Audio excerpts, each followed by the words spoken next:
le monde du cinéma est en deuil.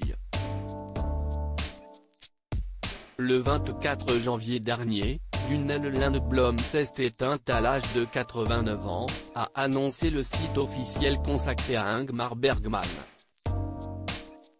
Actrice fétiche du cinéaste suédois, celui-ci l'a dirigée dans pas moins de 6 films, dont Le Septième Saut, Les Fraises Sauvages, La Source, Le Silence, Les Communiants, mais aussi Scènes de la vie conjugale.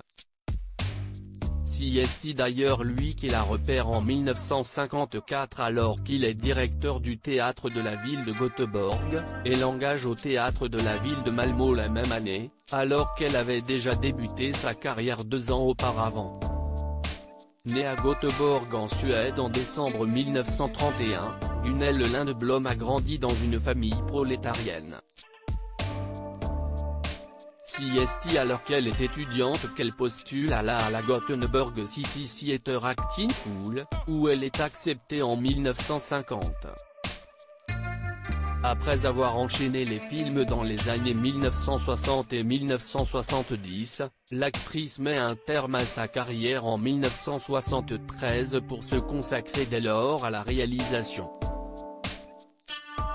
Elle réalisera en 1977 Paradis d'été, puis Sally et la Liberté, Nuit d'été, ainsi que Sanna Kvinor et Betraktels dans les années 1990.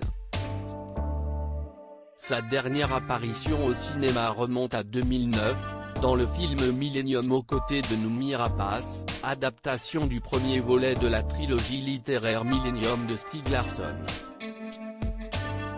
Gunnel Lindblom sous la direction d'Ingmar Bergman. Même au théâtre si elle s'est longtemps éloignée du monde du cinéma, Gunnel Lindblom a toutefois continué plusieurs années à écumer les planches avec de nombreux rôles au théâtre, notamment sous la direction de Ingmar Bergman, à qui elle a consacré un documentaire radiophonique en 2004.